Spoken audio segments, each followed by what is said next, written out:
It's nice to see a few of you are on the call.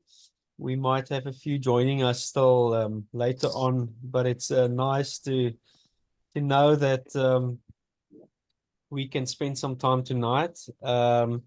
This is the last of our communication meetings before some of us will be taking a break probably over the summer break, and then we'll get into full swing with the build-up of the mission for this year. So we're looking forward to give you some last details before we get back in September, and then we'll make sure to get into the build-up for the mission. So it's nice to see a few names, familiar names here tonight as well. Guys, thank you for following the link. If there is any of the people in your borrow that, or in your hub that you know that don't have the link, you can even forward that to them so that they can tonight join us. It's always just nice if they register, then we know to send the details afterwards to those people as well. If there's any links or stuff that we want to communicate to the rest. So without further ado, I'm going to tonight start with our program. There's the leadership team will be joining me in some conversations tonight. We'll give you some time for Q&A at the end before we pray for the mission this year. We are looking forward to this year's mission, and we want to pray and trust God to really lead us into this time and this build up toward the mission, and that the harvest fields will be ready.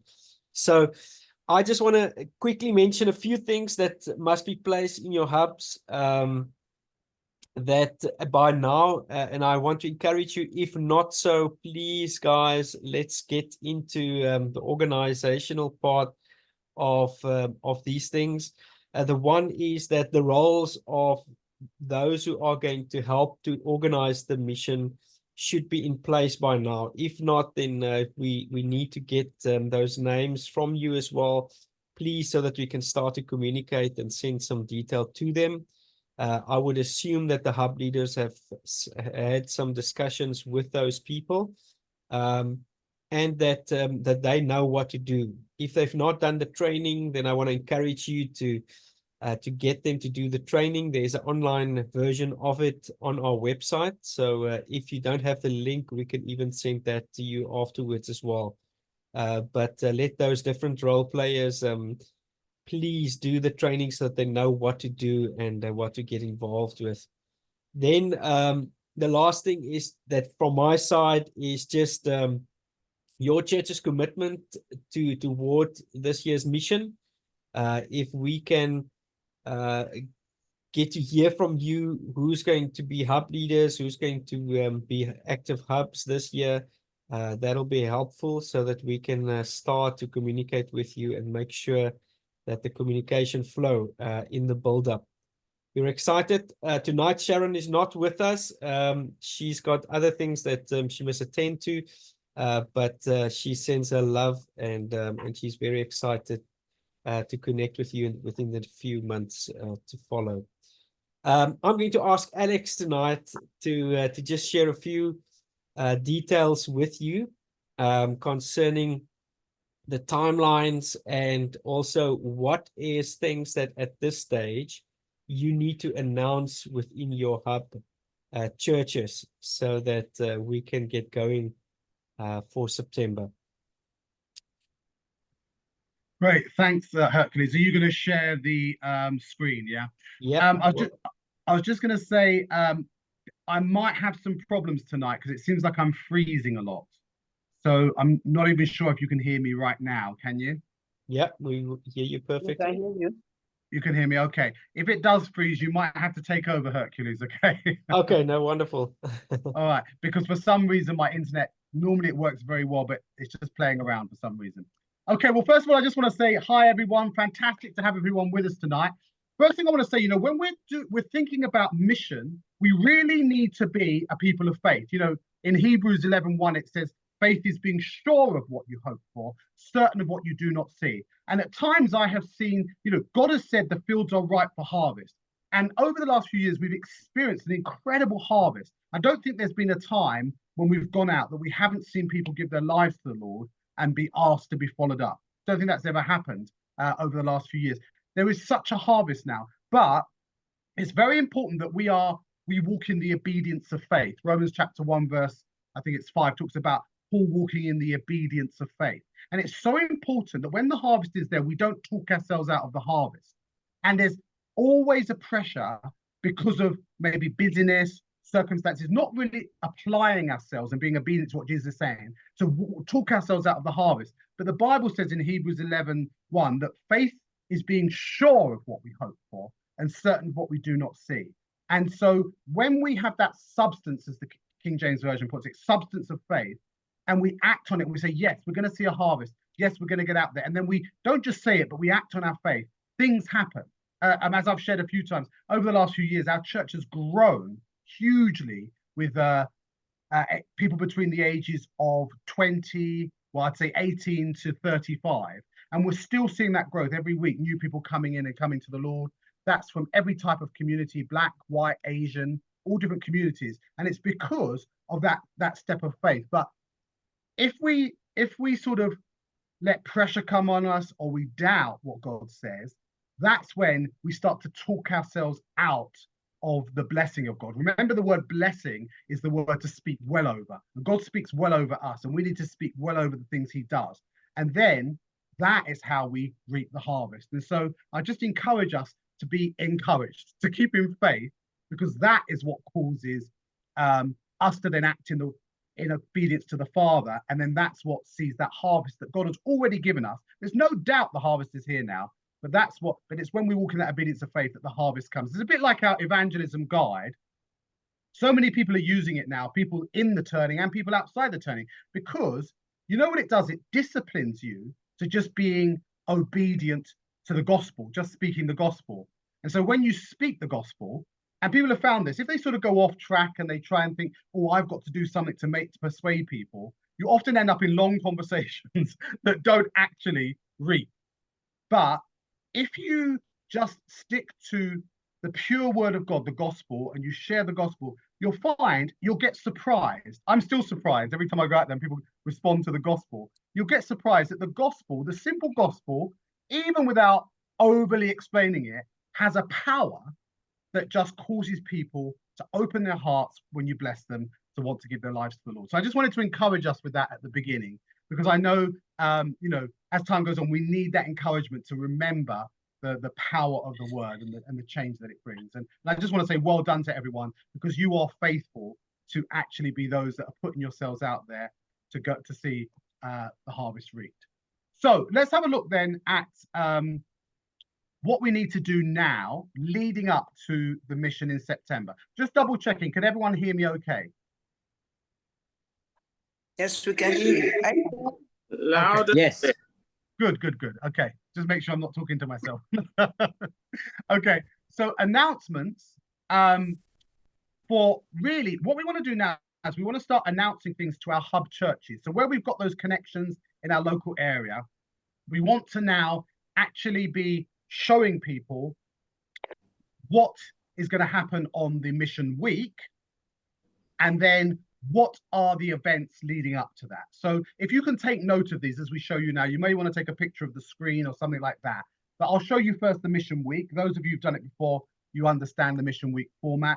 So let's have a look at that right now. So as you can see here, it's the normal format of we have our launch service on the Saturday evening, and then where we'll share testimonies and all kinds of things.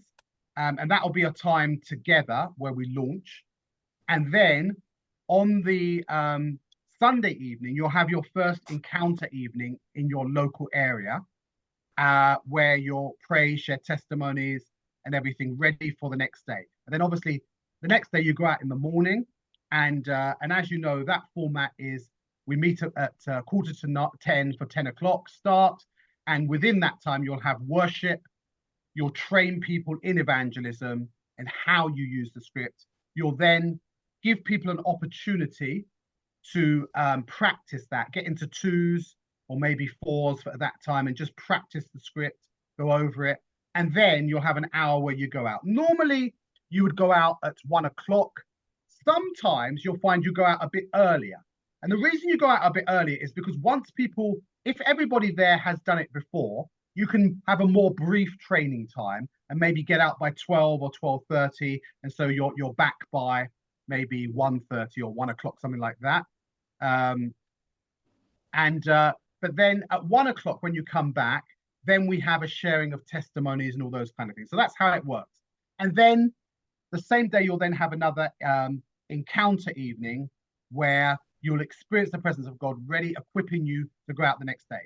Now, there's one little change we just wanted to mention there, is a number of hubs have started to test out maybe using those encounter evenings, not just as encounter evenings for the presence of God, for those that are going out to evangelize, but if, let's say, you won somebody to the Lord during the day and they gave you their details and they were very keen to kind of start getting encouraged, you could also invite those people that maybe you've prayed through to the Lord during the day to come to the encounter evening. Maybe some of them are still seekers and they've been blessed and they just want to know more.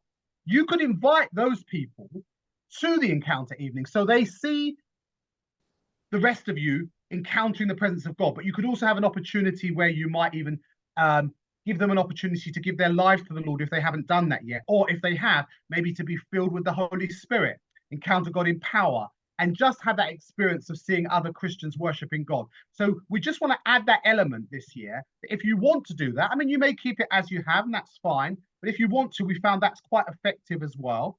And some of our hubs will be doing that this year. So just encouraging you to do that, to add an extra element to what you're doing this year. And it'll be great to hear the testimonies of how that works as well. So that's kind of the flow throughout the whole week. As you know, counter evening, then next day go out at 10 a.m. So you get together, get trained and go out then by 12 or 1. And that goes through the whole week. Now, there are different ways, of course, that you can do this. Some hubs will just do, out of the mission week, we'll just do 3 days and 3 nights. So I probably should say 3 nights and 3 days, because you do the night before you do the day, if you know what I mean. So, and then some hubs might say, no, we can do 4 nights and 4 days. And then some of you will say, no, we're doing the whole week. But if you can start talking to your hubs now and the churches that are working with you now about that, you can decide how many days you're going to do. You know, I remember last year, one of the hubs, I think they just did 3 days and 3 nights, I think it was. And yet every single time they went out, they saw, you know, a huge number of people giving their lives to the Lord. About 14 people every single time gave their lives to the Lord and gave their details to be followed up. So there's different formats you can do it in, but that whole week is available there to do it. I'd also start encouraging some of your members, challenging them, come and experience this. Even if you just take 1 day off of work or 2 days off work, come and experience this, because it's going to put you in a new place spiritually when you start to see that you can share the gospel and people start responding to the gospel. Okay, so there's different formats that we can have on that. So I hope that's clear so far. Just quickly, I've got a little bit more to share, but just quickly, any questions on that format at all? Any questions? Have I made it clear? Does everyone pretty much know and understand? Yeah. Yeah, I'll take that silence as yes then. Okay, brilliant. Okay, so now if you look here, I want to just show you the dates. Hopefully you can see those clearly. I just want to show you the dates, where we're at now and what we're leading up to for the mission. So if we look at today, we're at our final, as Hercules said, our final communication meeting with the role players. So this is our final communication meeting, and you'll have to communicate to those that you're working with. Then what happens on the 1st of September is our 21 days of prayer starts. Now that's really exciting. I remember last time we must have had, I forget now, it was about 30 or 40 people every single morning at 6 a.m. for half an hour that prayed, preparing for the mission. And we had intercessors that came from the national intercessors that Jonathan Olayedi does. We had people came from all different churches, even people from our church that didn't necessarily go out on the streets, still came and prayed into the whole thing. And it was a really powerful time. And I think that's why we saw such incredible results last year of people coming to the Lord.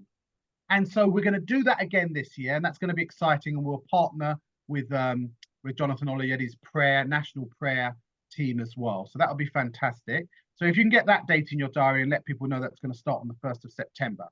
Then on the 7th of September, we are doing our discipleship training. That's going to be in person. I believe that's in Lambeth. Is that right, Hercules?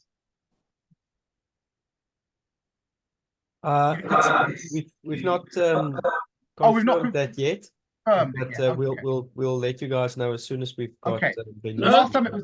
You're more than welcome in Lambeth. Okay, thank you. I think last time we did it at our building in Acton, but I think Lambeth is a little bit more central.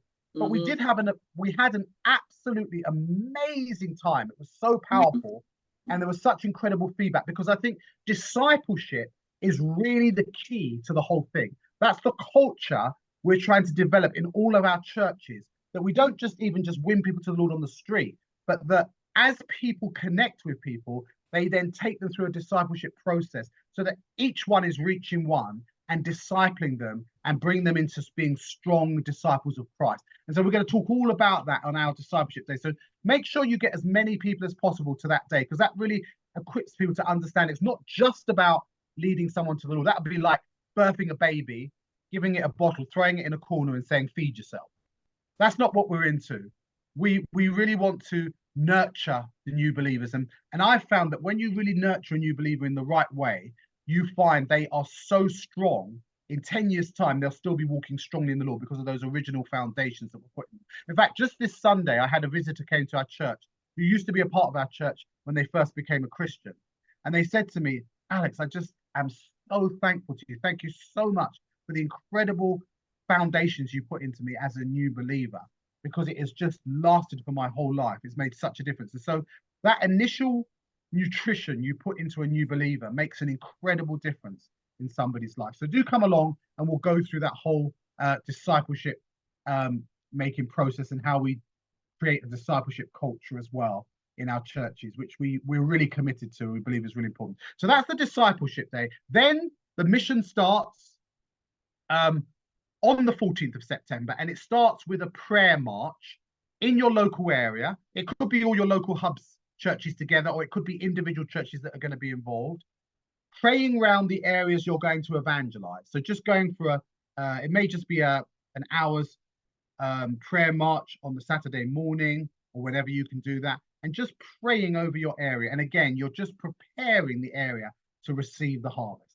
And then obviously the same day we have the evening, we have the mission launch, which we will do. And I think that's in Lambeth. I'm probably speaking out of turn now, but I think that is in Lambeth as well, if I'm not mistaken. Yeah.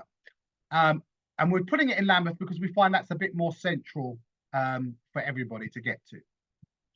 And then we've got the mission week. We've already mentioned that, between Saturday the 14th to Saturday, I think that's Saturday the 21st of September, or maybe it's Saturday the 22nd of September. And that's the whole time we will be going out in the way that I've explained to you already. And also on the 22nd of September is the last day of the prayer. So that 21 days of prayer goes right through the mission as well at 6 a.m. in the morning. So very, very powerful. And then, sorry, that must have been the 21st, is when the mission ends on the Saturday. Then on the 22nd is the final day of prayer. And on the 22nd, that's Sunday the 22nd, is also, and this is different to what we did before, it's also going to be our post-mission celebration feedback time. Now, in the past, we've all got together a few weeks later and had a celebration of what God did in the mission. But we found that not everyone's been able to make that. And also, that means not all the churches get to know the incredible testimonies of what's happened in the mission week. So what we're going to do instead is we are going to actually send you resources, video testimonies and statistics of what God's done in that week across the whole of London, so that you can play those on your Sunday morning service, and everyone in the church gets to hear the testimonies of what God's done and the statistics and everything else. And so that will then excite people and encourage them to also get involved in mission going forward as well, and get involved in discipleship and everything else. So that's how the week's going to work. Hope that all makes sense. I hope all those dates make sense. Again, any questions on that, just to make sure that's all clear. Just Thanks, one Margaret. question, Pastor Alex. Yeah. One question, Pastor Alex. On the 14th, you've got the prayer march. So the prayer march gets done in the local setting, and then on the same day, on the 14th, come in the evening to Lambeth. That's how it's working. That's exactly right. That's exactly right. Yeah. So that's for the launch. Yeah. So Is everyone's done going their to prayer be in their local area. march in Lambeth? I was thinking perhaps everyone come together, have a march in Lambeth, and then do the launch. Because well, no, the reason we're not doing that is because then everybody wouldn't do it in their local areas, and it's meant to prepare the ground in their local areas. Local areas, yeah. So that when they go into their local area, the ground is already ploughed and ready. Yeah. So you should do the same in Lambeth as well. But then we'll all come together in the evening. We can share testimony of what God said to us about our area and celebrate. Yeah. And launch that. So that's okay. the reason. Yeah. Thank you. Brilliant, no problem. Okay. I think that's it. Is it, Hercules? Have I missed anything out? Is there another? Yes, no, that's amazing. Thanks, Alex. I'm there. Okay, no worries at all. That's amazing. Thank you so much. And then I'm going to ask Tony to just share with us the heart and the culture of discipleship that we want churches to embrace locally. Tony. Thank you. Thank you. Thank you, everyone. Good evening. Thank you, Pastor Alex, for that. Can everybody hear me? Just to make sure that I can hear you. Yes, loud and clear.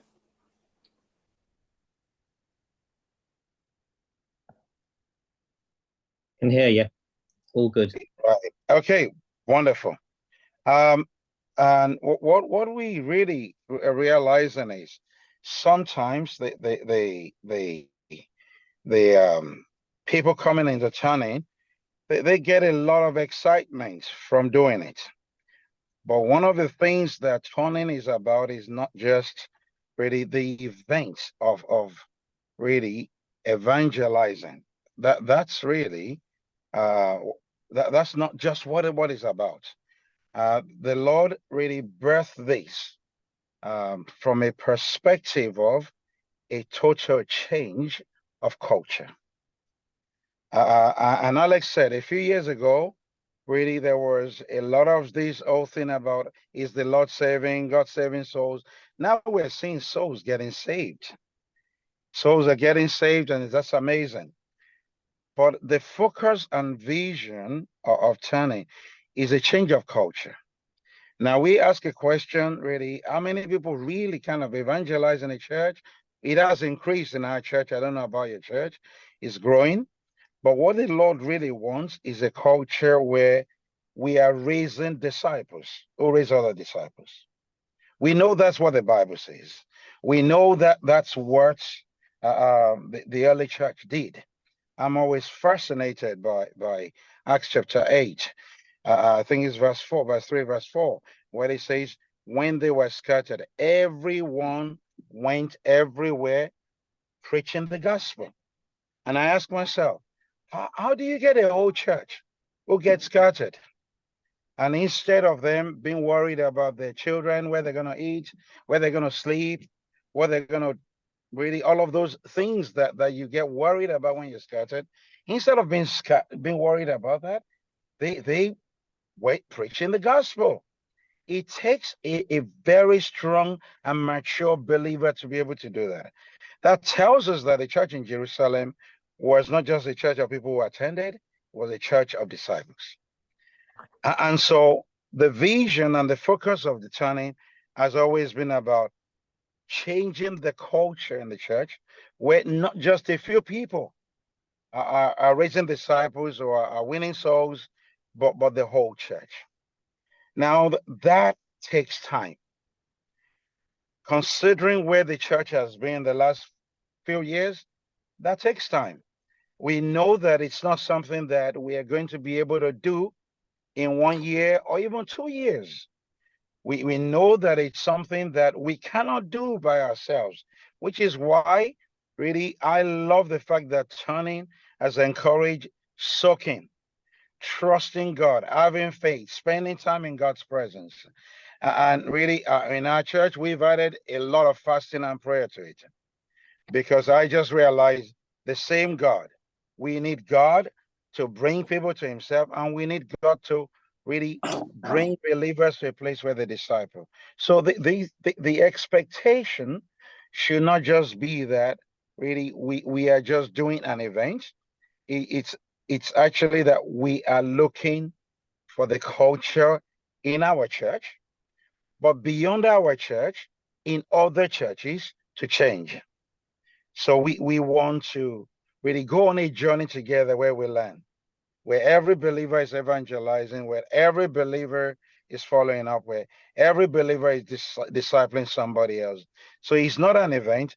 And we noticed that maybe this particular aspect of the turning has not quite come out in the past as it should. Some time ago, when I was going through this whole challenge, one of the things the Lord used to challenge me was Numbers chapter 13.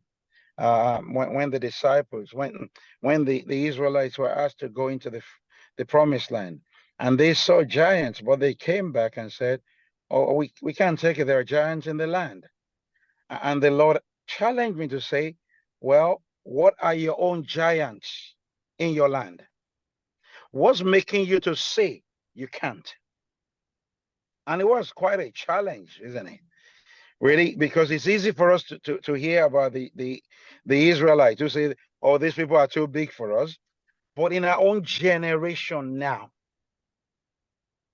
we can actually be in a position where we're saying, that's too big a mountain to take. That's too difficult something to achieve. And the Lord challenged. I was on a plane from Thailand.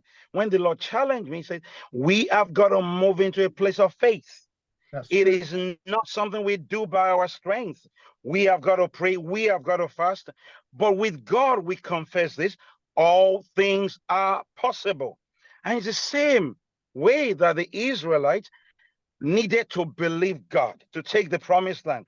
That's the same way we have got to believe God, that God can bring every believer to evangelize, to become disciples, to raise disciples.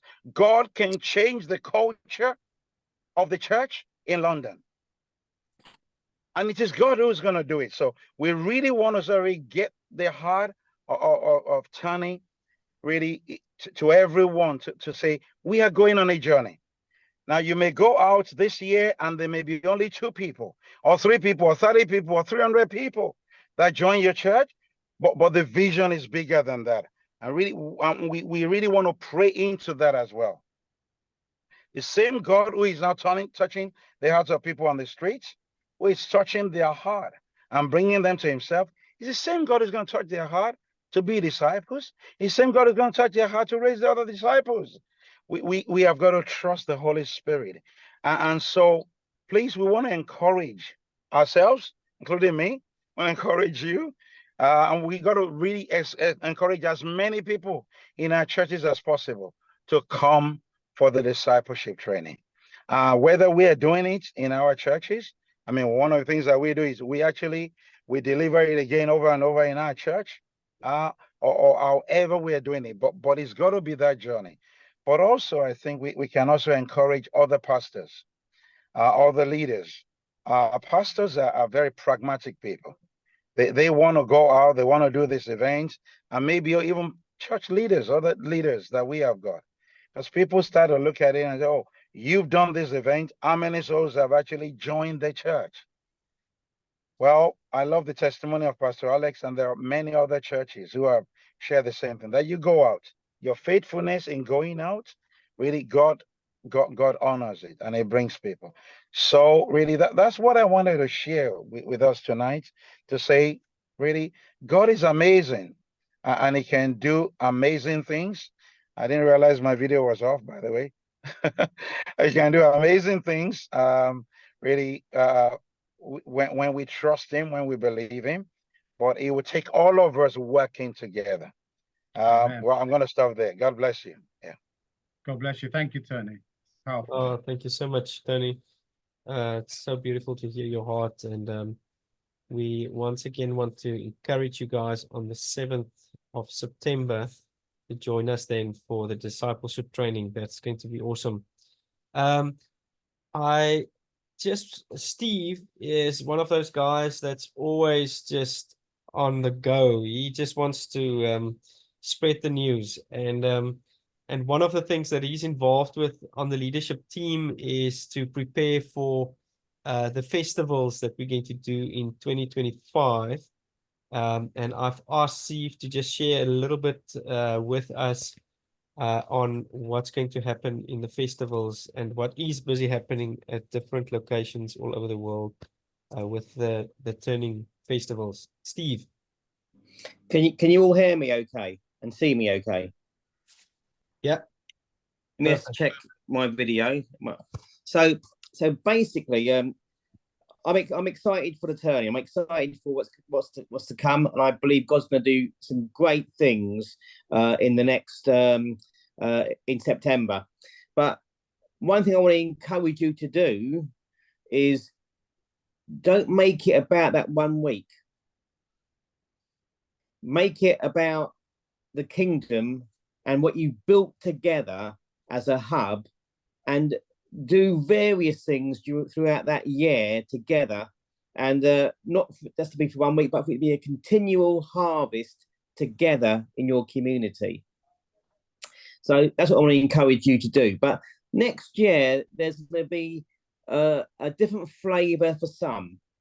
In Ealing and possibly in Doug Williams' area as well, we're looking to do the turning festivals. So we're looking to do the turning still as normal next year, but 1 or 2 hubs will be doing the festivals. Now, what does the festivals mean? Well, basically, it's going to be the churches who come together in their hubs will use their gifts within their churches to reach the community.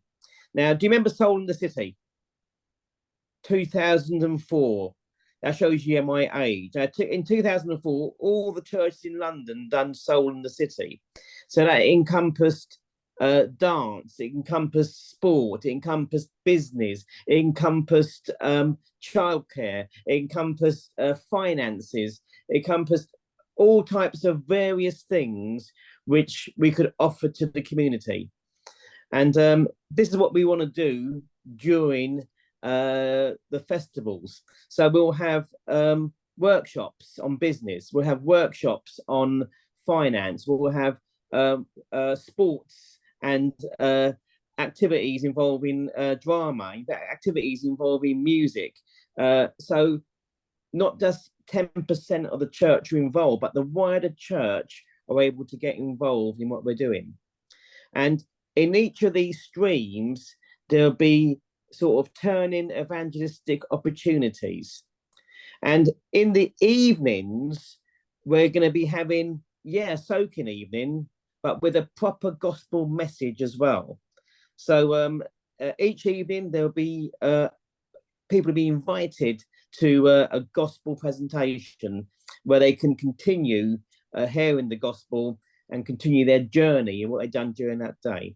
So that's the taste of it. It's a way of bringing the wider church involved with the turning. So that's it in a nutshell, Hercules. Anything else you want me to add to that at all?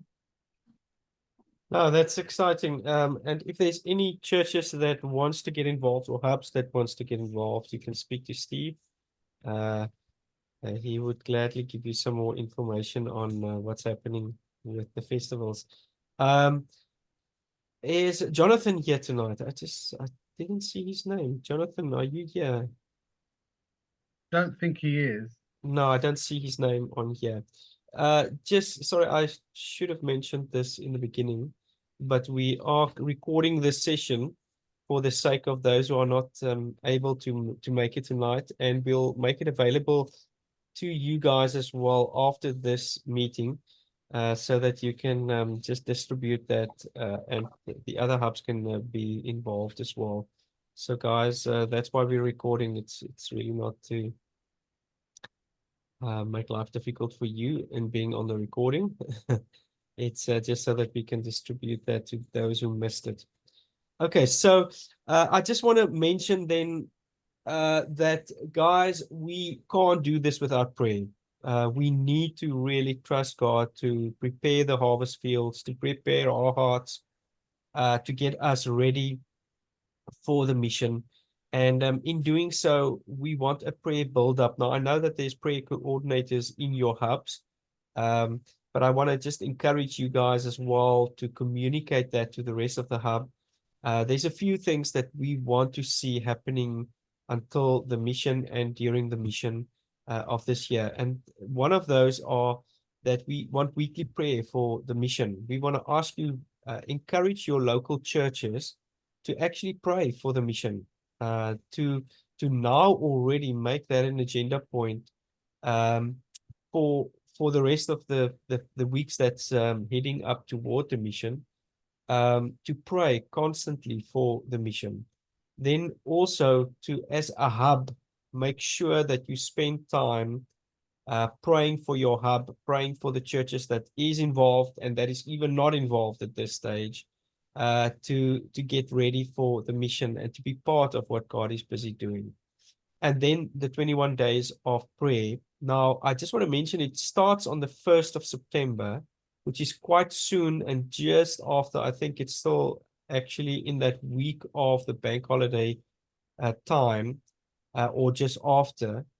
So you will have to make sure that your church knows about it well in advance, so that they can plan to be with us during that time.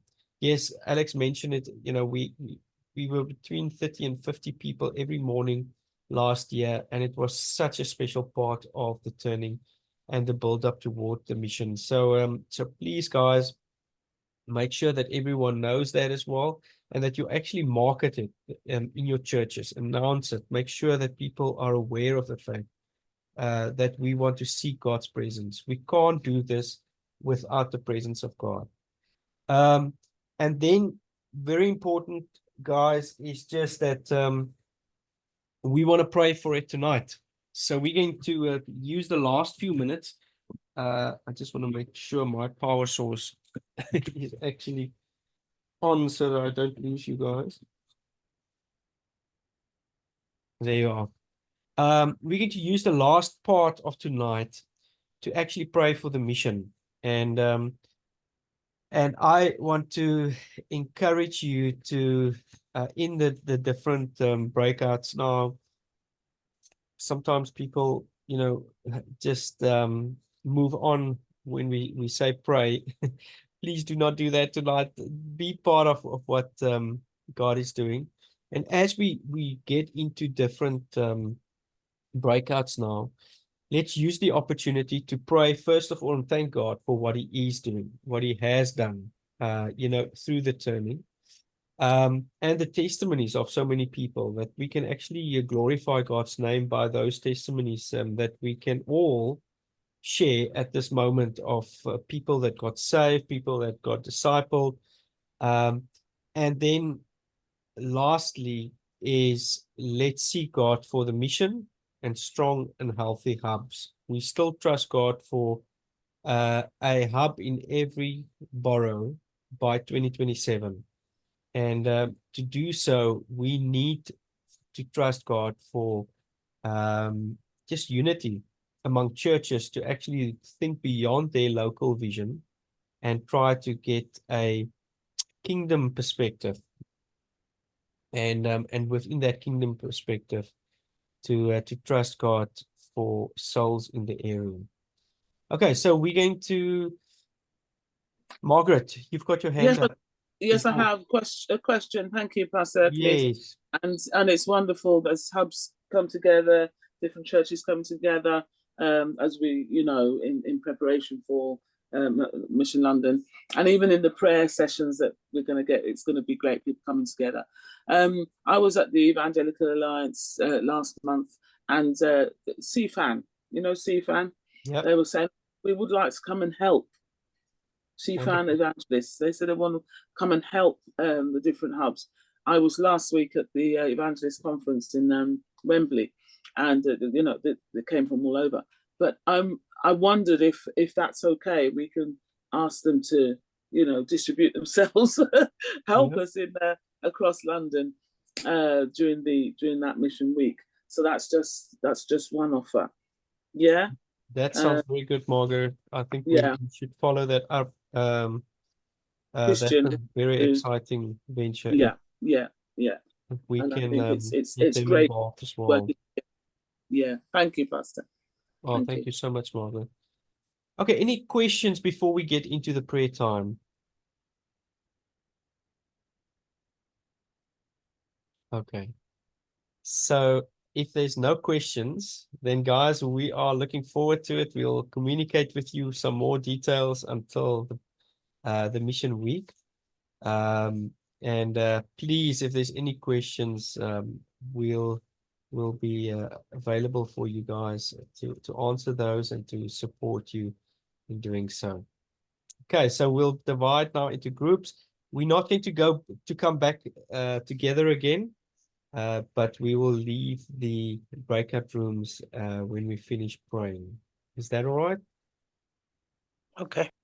Okay, wonderful. But thank you for coming tonight, and you guys are amazing. We are just always it's astonishing to see what God is doing through you and your faithfulness in being part of the turning.